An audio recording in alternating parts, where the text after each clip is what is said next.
Hey guys, today I want to talk about needs versus wants. And for some of you, this might sound like common sense, and it kind of is, but it's so important, especially if you're living paycheck to paycheck or having difficulty paying your bills. Understanding the difference between needs and wants is super important so that you spend your money on your highest priorities. I am going to attempt to share my screen here. See, sorry.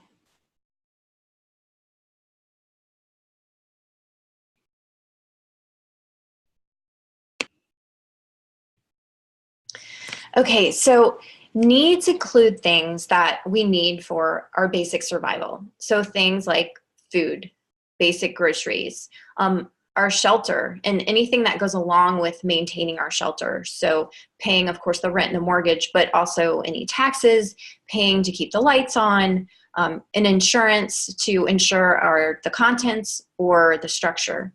A third basic need is clothing, and that's, of course, basic clothing. And then transportation to get to our job because we want to continue to be able to bring in income. So that could be a car or bus fare. It could be a bicycle.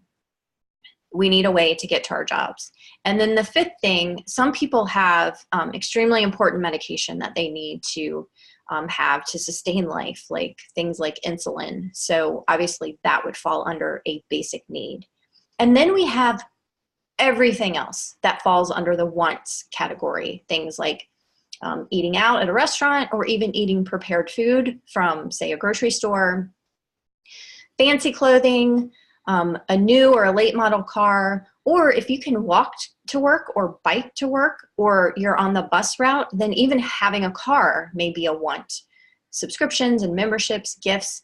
And then the other thing is debt payments can fall under wants as well. If you are trying to figure out whether to pay your credit card or put food on the table, obviously you need to put food on the table. So then after you understand the needs versus wants, it's really helpful to take all the things that you want, all your savings goals and other wants, and list them out.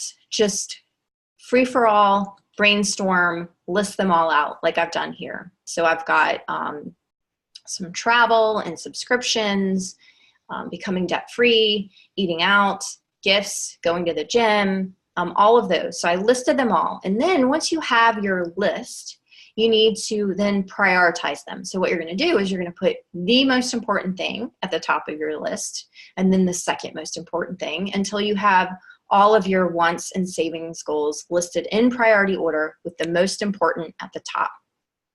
And so I've done this as an example, and I want to be able to make my minimum monthly payments on my debt as the most important.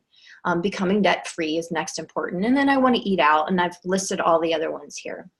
So then you can look at how much money you have to put towards these wants and these savings goals. And if you're like most people, you can't afford to do all of them.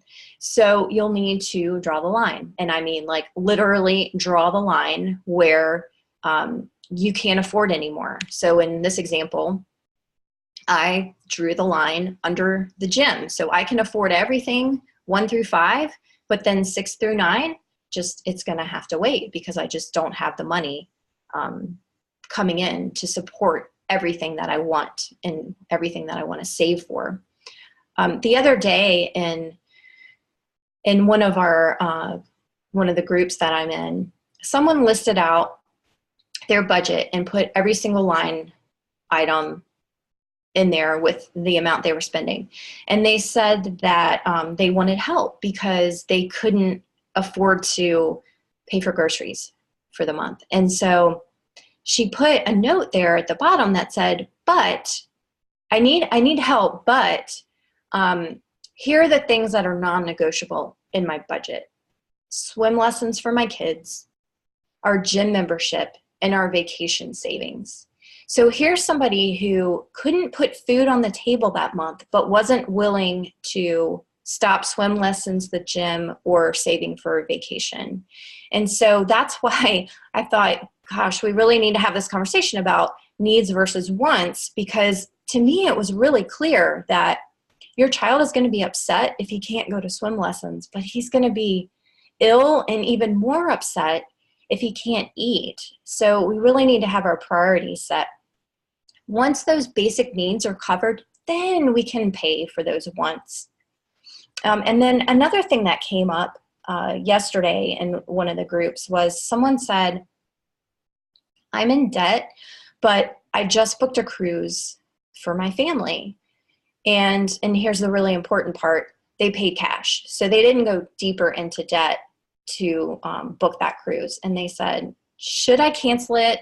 Should I feel guilty about this? And my response was, and goes against what a lot of financial gurus will say, but my response was, I believe in setting your priorities and then spending money on your highest priorities. And if that vacation fell into your highest priority and you're not going deeper into debt to take it, then by all means, like, go for it. Life is short. Your kids are young. They're growing up. Go for it. So that's a discussion on needs versus wants. If you would like a little cheat sheet to help you prioritize your wants, then just let me know. I'll put the link in the comments and you can download that. All right. Have a great day. Bye.